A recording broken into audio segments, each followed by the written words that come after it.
Hi there, and welcome back to Atypical Stitches How to Cross Stitch. Now last time I talked about how to choose the right fabric and how that fabric would decide the size of your overall finished product. So if you're still curious about that, go back, find video 1, watch that, and then come here. Because today we're going to talk about what needles work. So I want to preface this by saying I was going to come up with a couple of examples of the wrong needles, but if you have visited a craft store recently, you might notice that finding materials is a little hard. So I'm going to talk about the wrong kind of needle and show pictures of it, but I don't have any actual examples, so you can't compare them side to side. When I started cross stitching and making my own designs, I actually bought embroidery needles because I thought cross stitch is a form of embroidery. Why not buy those? Well, the reason is embroidery needles are actually sharp and they're intended to go through fabric at any point, not just through the holes.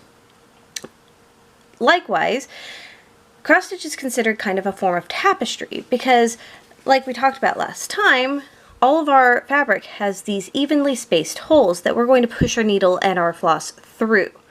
And that's the main difference. So instead of buying an embroidery needle that's sharp, you're going to buy a tapestry needle. Now, this is one of the largest form of tapestry needles. This is a number 18 or a number 20. I'm not really sure because I got it in a set of yarn notions, and it's actually intended for darning. But it is perfect for explaining the difference. So if you look at the tip here, you can see that it's really not sharp at all. It's very blunt. It's not going to hurt you. And it's intended to go through those holes. So tapestry needles come anywhere from size 18 all the way up to size 28. There's a little bit of variability there, and you can't see the blunt point on the 28 as well as you can the 18. And you'll see, as just like with wire, as the number goes up, the size goes down. So which one do you need for your project? That depends on the size of fabric you're going to use. Size 18 needles are best used for 6 count fabric, and that's usually plastic canvas or something like that. And size 20 needles, which are just a little bit smaller, are used for used for 8 count fabrics.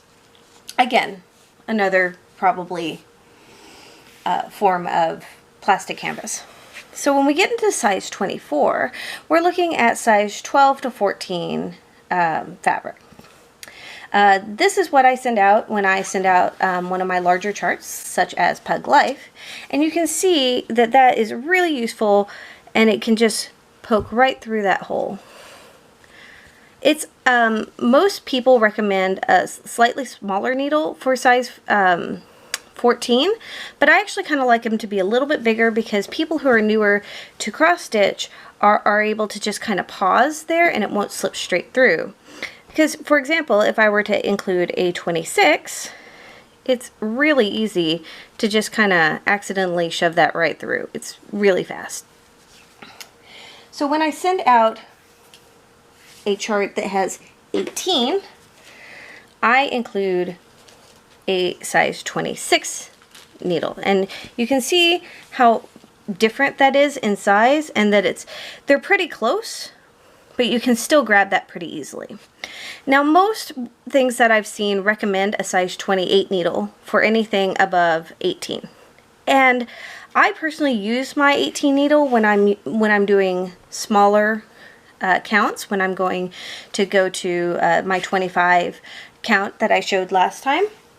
But I have found that the 26 is much more easily obtainable, and it goes through the fabric just as easily as the 28.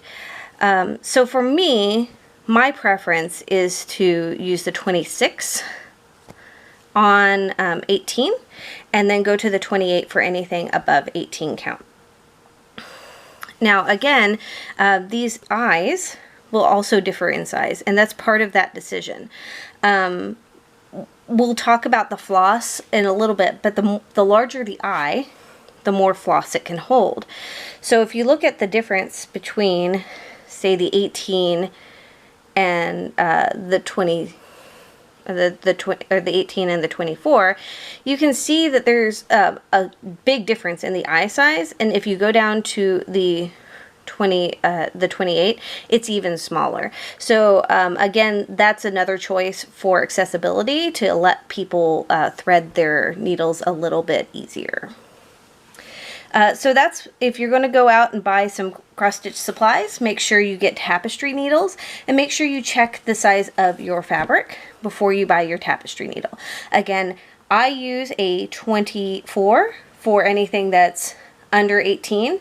I use 26 for 18 count, and I use a 28 for anything that's above 18. Your mileage may vary, but that's how I judge them. So next time, I'm going to talk about hoops. And hoops are a vastly personal thing, and I want you to know that it's purely an informative piece of information for people who have never cross-stitched before. If you already know what your hoops are, just skip the next episode. You're not going to learn anything. But for now, I'll talk to you soon. Bye!